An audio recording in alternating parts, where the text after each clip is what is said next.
Welcome to Real Estate Focus. I'm Calvin Law. Our topic is residential appraisal. My special guest is Dinah Adler from Adler Appraisal. So basically, in a typical real estate transaction, after the buyers have fully executed purchase and sale and complete the loan application, and during the loan processing period, the lender will then order the appraisal with a certified appraiser. The appraiser will set up an appointment with the listing agent, and that's when the certified appraiser comes in the picture. So thank you, Dana, for being here. Thank you very much for having I'm me. excited to have you here. Thanks so much. Let's talk about residential appraisal. My favorite It's a fun topic as well, yeah. So thank you again. So with that being said, what is an appraisal? In its purest form, an appraisal is simply an opinion of value. Great. And in terms of value, what is market value? It's the most probable price a property should get on the open market with no undue stimulus, with both buyer and seller acting prudently. Mm-hmm. Great. So the next question is, what does highest and best use mean? Highest and best use has 4 criteria. It has to be physically possible, financially feasible, legally permissible, and maximally productive. Interesting, yeah. So in terms of becoming an appraiser, now we just talked about there's a difference between a licensed appraiser versus a certified appraiser. So in terms of like a green person or a young professional or a person that wants to become an appraiser, how do they become, first of all, a licensed appraiser, and then second of all, how can they become a certified appraiser? If you will share that, please. Well, actually, the first thing you have to do is get a trainee license. So a trainee license, and all states have different laws for these licensing requirements. So in Massachusetts, you're required to have 45 course hours and pass an exam, but most importantly, you have to get a supervisory appraiser that's willing to teach you and sign off on your work. So once you've done that, you can work towards licensed or certified. Licensed requires a little bit less education. You can get a license with an associate's degree. A certified now requires a bachelor's degree. And certified requires 1,500 practical hours completed in no less than 1 year. It's a little bit less for licensed, and 200 course hours. Again, for license, it's a little bit less. After that, once you've gotten all that criteria under your belt and all that experience, all that practical experience under your belt, you sit for an exam, a federal exam. Once you've passed that exam, that's it. You can get your certified residential appraisal license. So other than that, do they have to appraise like certain properties for either the exam or for the license? For both of them, you have to have your name signed off on a certain number of appraisals with your supervisory. So you have to get your practical experience, like I said, in no less than 1 year. And a lot of people, even though they've managed to get all that criteria completed, they still don't feel comfortable appraising on their own. So you're free to work with your supervisory as long as you feel the need, but I always think the best way to get educated is to just jump in with both feet. Trial and error, right? Yes. And also, get your feet wet. Yes, Yeah, and I've been doing it for 26 years, and awesome. There's not a week that goes by that I don't learn something new. Well, just like real estate, right? You learn something new every day from every property, from every situation, and working with each client. So it's just not like apple and apple, you know, it's just like apple and oranges, Right. if you will. So something with appraisal as well. Yes. Yeah, so great. Now, I know that when you work with the bank, I mean, the bank will reach out to their group of, or team of either licensed or certified appraisers. But if, let's say myself, if I want to appraise my property, independently, if you will, where can I find the most reliable information of either licensed appraisers or certified appraisers? There are two great resources in Massachusetts. One is the Massachusetts, the mass.gov website. That'll tell you if somebody's license is in good standing, have they ever been brought before the board for any missteps, etc. The Mass Board of Real Estate Appraisers also has a great website, mbrea.org. They're a wealth of information about appraisers. And of course, always talk to your local brokers. Talk to brokers who've worked with appraisers that they like, that they feel are professional, that know their job. Word of mouth is often the best way. I agree, and there's a difference between a town assessor versus either licensed or certified appraiser. So can you differentiate both between what is town assessors versus licensed/certified appraisers? Sure. Actually, the intended use of those two reports are very different. So a tax assessor, the purpose of their assessment is for tax purposes, and they may value entire neighborhoods using an algorithm. So they may have not been in your home for 20 years and are still stating that you have modern kitchens and baths. They may not realize that you finished off a basement, and so they're not giving you value for that. So it's not quite as accurate, and the purpose is different. So basically, it's just like do a blast appraisal, if you will, based on the value of the neighborhood or certain areas. Right, they're looking, Yeah. and often what people don't realize is that your assessments are generally 2 fiscal years behind.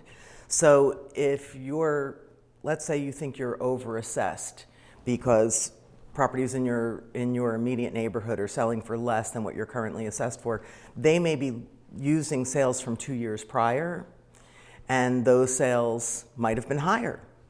So you have to keep in mind when you're looking at your assessments that they're not current market values. Right. To your point, a lot of clients ask me, how come, you know, from a buyer's perspective, of course, the sellers, the lower the better, right? So obviously, because their property is going to be much lower based on the assessed value of their property. So a lot of buyers ask me, how come this property's value, I mean, it's much lower than the market value? So basically, I told them exactly or similar to that, you know, what you just mentioned, you know. So I said, you can't depend on the assessed, you know, value. Correct. You got to look at the market value. Correct. If you depend on the assessed value, you're going to lose out all the time. Right. So that's the difference. So yeah, so that's why I asked this question. So a lot of clients or consumer, if you will, misunderstanding what is the difference between market value versus assessed value. Right. Yeah. So so that's why we just want to clarify between the both, if you will. So in the typical appraisal process, what constitutes a typical appraisal? And I know you get all kinds of clients, either buyers or sellers, right? So what constitutes a typical appraisal, if you will? I would say the majority of appraisal work is lending work. So a lender has a borrower, they want to appraise the house, make sure they're making a good loan on the house, and they hire appraisers. Mm-hmm. So we get the order from the bank, we call the broker, or we call the borrower, depending on, it can be for an equity line or a refinance or a sale. Once we've made contact, we schedule the inspection. What I like to do is ask either the broker or the homeowner a few questions. Make sure that the information that I see about the property online through the assessment websites is correct. If it's not, tell me what's different. Did you just renovate your kitchen? Did you did you put on an addition? And do you have a finished third floor? The assessor says you don't. Once I have as much information as I can gather, then I start looking for comparables. Comparables from an appraisal standpoint, ideally, are sales within 6 months and 1 mile and 25% of the size range of your home. Now, as you know, Calvin, we have had historic lows in inventory for the past year or so. So often, those guidelines are getting exceeded, which is fine as long as you can explain to the bank why you're exceeding the guidelines. So if I have to go out now 2 miles, or if I have to go back 8 months, I do whatever I have to do to extend the search to find true comparable sales. Right. So because this is I would say that consider an exceptional situation, right? Sometimes it is and sometimes it isn't. If you're in a neighborhood that's had a lot of activity and you can find those amazing comparable sales, you're good to go. I tend to work a lot in the complex property market or the extreme high end. Often you're exceeding guidelines for those kinds of properties. I see. It's good to know. So, as a real estate professional, I've done a lot of CMA. It's called comparable market analysis, and then broker price opinion on properties. So, what is the difference between an appraisal report versus a CMA or a BPO, if you will? There are a lot of things about them that are actually the same. We look at a lot of the same things to try to determine value. BPOs are typically a little, they're more informal. So you don't have these hard, fast rules to follow that appraisers have to follow.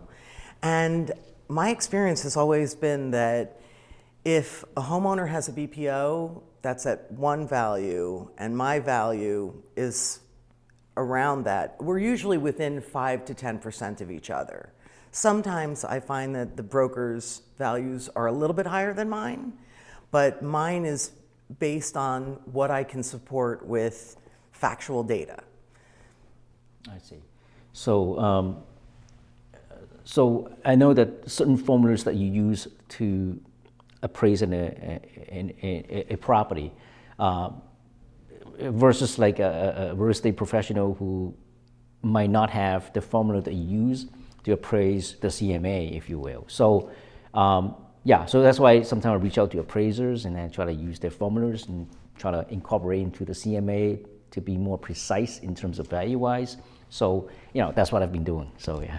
I mean, other resources that I can use. Honestly, Calvin, that's really smart because I use brokers in that way. Oh. When I'm having some confusion about a comparable that's hanging very low or very high, I want to talk to a broker who's been in that property, who can give me some insight that I can't get just by reading an MLS sheet. Yeah, because sometimes they are vague, so based on information, so Sure. Yeah, so so in terms of looking at the property, when you come to a property, other than the information that you have from the MLS or public record or assessors and stuff like that, what other information you look at in and out of a property? Well, I look to see what type of condition it's in, and I'm looking for ages and functionality of the systems. I want to look at the roof. I want to see that the windows are in good shape. You're never going to find apples to apples for homes unless it's a subdivision that's new construction and every house looks the same.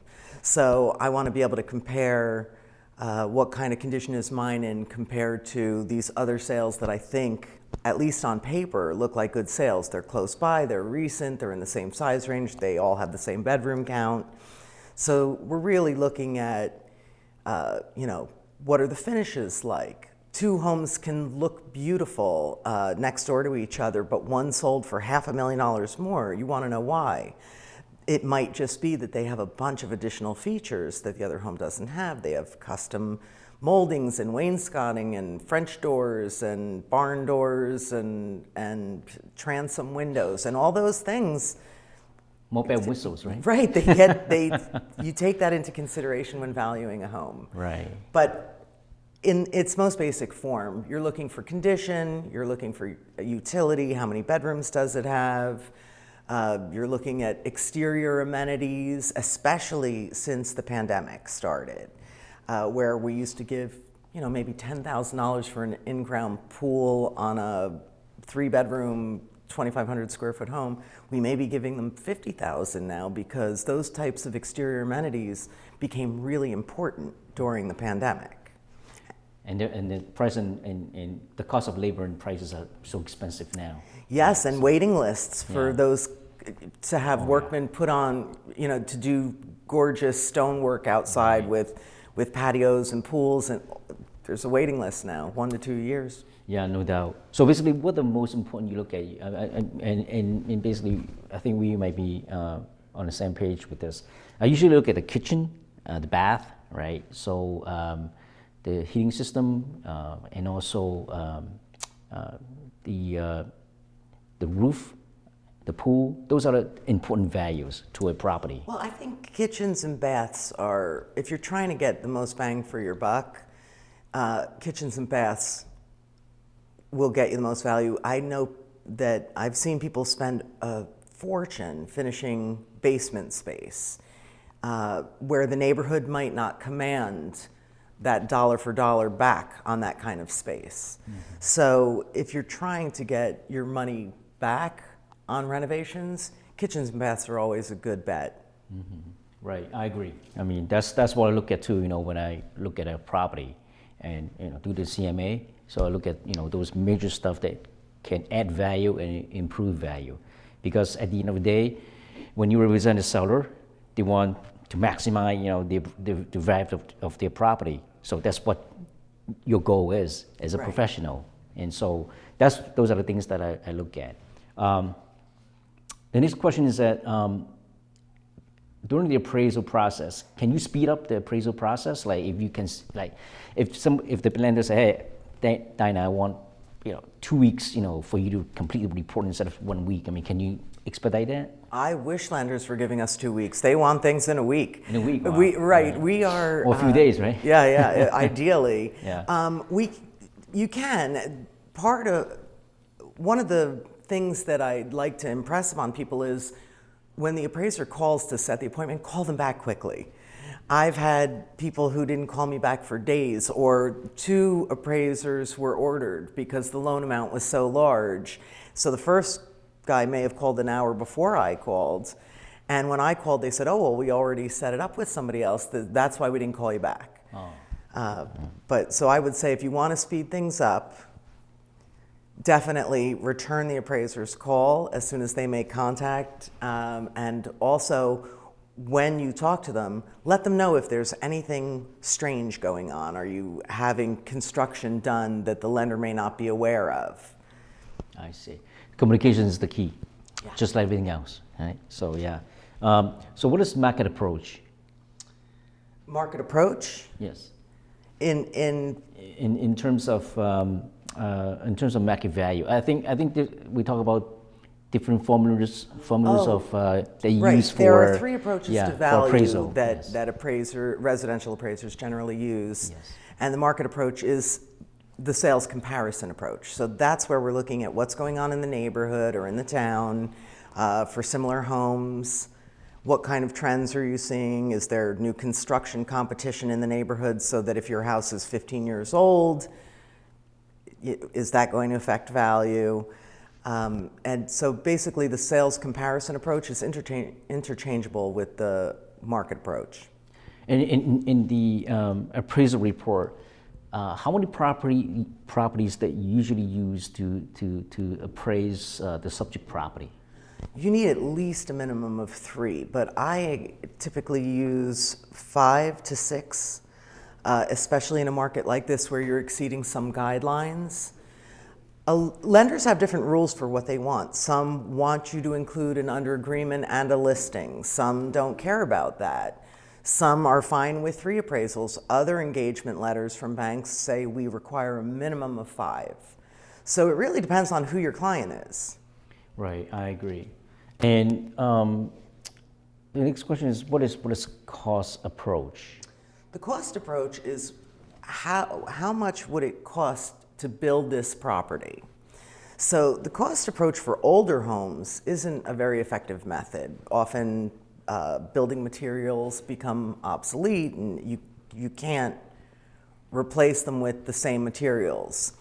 But for new construction, it's very important, especially if you're doing a construction loan. You want to make sure that the cost to build this property isn't going to exceed the market value of the property when it's completed. Right. So I know that a lot of older homes, I mean, they use materials that they might not exist, now. So that's why it's hard to, use the cost approach, to appraise old properties. Definitely. Yeah, because I've been there before. I was doing a CMA, and basically, it was difficult.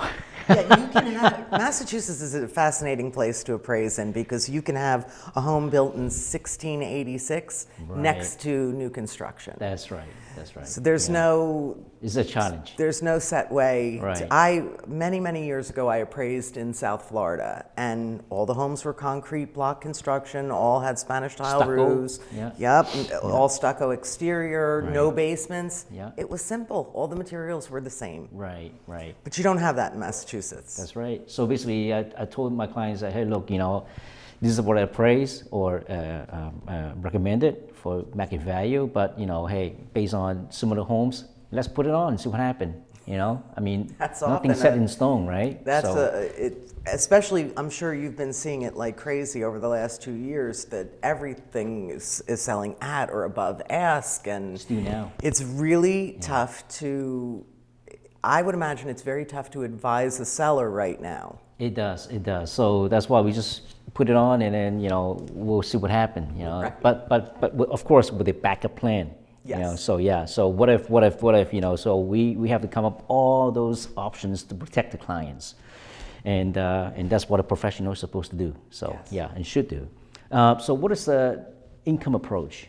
Income approach to value is what is the potential income that you could get for this particular property. It's most often used for multifamilies where Yes. you're renting out some of the units. It can also be used for investment properties. If you're buying a condo as a second property you're intending to rent, then you want to make sure that the rents will support the value of that property. So I've run into a number of times where the appraiser appraised the value under the purchase price in the PNS. The buyers weren't happy, of course. Of course they said, not. I overpaid I can this. guarantee the appraiser wasn't happy either. Right. It makes more work. It does. So can the appraiser go back and reappraise the report again, or that's final, pretty much? You can ask for a reconsideration of value. The borrower can't do it. The bank has to be able to do it. So if somebody comes back to me and says, "Oh, you missed a private sale that was 2 doors down that sold within the year," and we think that this is a better indicator of value. Appraisers aren't infallible. You should look for private sales, but again, you're not infallible, and you can miss things. So the bank can request that you reconsider this property that you missed, and if it's better than what you used, or at least as good, and you include it, and it helps increase the value, then certainly you can do that. Yeah, because sometimes I know that I never done it before because I know that I trust the professional's work, but a lot of listing agents say, hey, I want to talk to the appraiser, and I'm going to give them comps that they haven't seen before. So I've seen people did that before. So was that effective? I love when I meet a broker and he hands me a packet of information, because you never know, there might be something that you weren't thinking about, or that, and he may have knowledge, he or she may have knowledge of properties that sold off market. That's happening a lot right now. So the more information I get, the better. I will always consider what a broker or a borrower furnishes me with as far as additional information. Now, that being said, on occasion, brokers will give you comparables to hit a value, meaning they'll give you comps that are in the same value range, but they are not at all comparable. They may be 3 miles away while you have 5 sales within a mile. They may be double the size. They may be new construction compared to your home that was built in the 70s. When a broker considers what an appraiser might use, it's always good to follow the same rules that we follow. Try to keep them recent sales, try to keep them close by, try to keep them similar styles and bedroom counts and lot sizes. Right, I agree, because I've seen some listing agent give the comps to the appraisal. I mean, they pretty much like out of whack, so right. Which the appraiser can use, but they try to prove their point, so. And if I may say something in defense of appraisers, no appraiser likes to not be able to support a contract price, but our job is not to support the contract price, it's to report on the market. And be objective, right? Right, you have to be objective, well. Yeah. And especially in a crazy market like we've seen the past year or two, there are plenty of times where you've got multiple bidders and it's gone under agreement on the first day for 125% of the asking price. And if we don't have the support, we don't have the support. Yeah. It doesn't mean the sale dies. It means that the buyer may have to put more money down. In some cases, it works out to the buyer's advantage because the price gets renegotiated. Right. Yeah. Depends on their down payment as well. Yeah. Right. So the last question is, what do you like about appraisal? I think it's a fascinating process to start with an incredible amount of data and whittle it down to one number. I like the fact that every day is different. I never know what I'm going to see, and I don't know who I'm going to meet. I certainly like that you can set your own hours, but if you're a busy appraiser, that still means you're getting up at 6 o'clock in the morning and you're not finishing until 7 o'clock at night. But I like to be outside, and I love to see people's homes. It's like being in Indiana Jones, I guess, huh? It's really fun. Awesome. So I want to thank you so much for being here. Thanks so much for having me, Thank you so much for sharing your insightful information about residential appraisal. Oh, thank you. It's always fun to talk about. Yeah, I'm sure. Yeah, thank you. Yeah, so precise valuation of your property is important, including financing, refinancing, removal of PMI, and estate planning, just to name a few. It will give you a peace of mind to know the home equity of your property and the rate value of the property that you're about to become a homeowner. Well, I want to thank you so much for your time, and thank you for watching.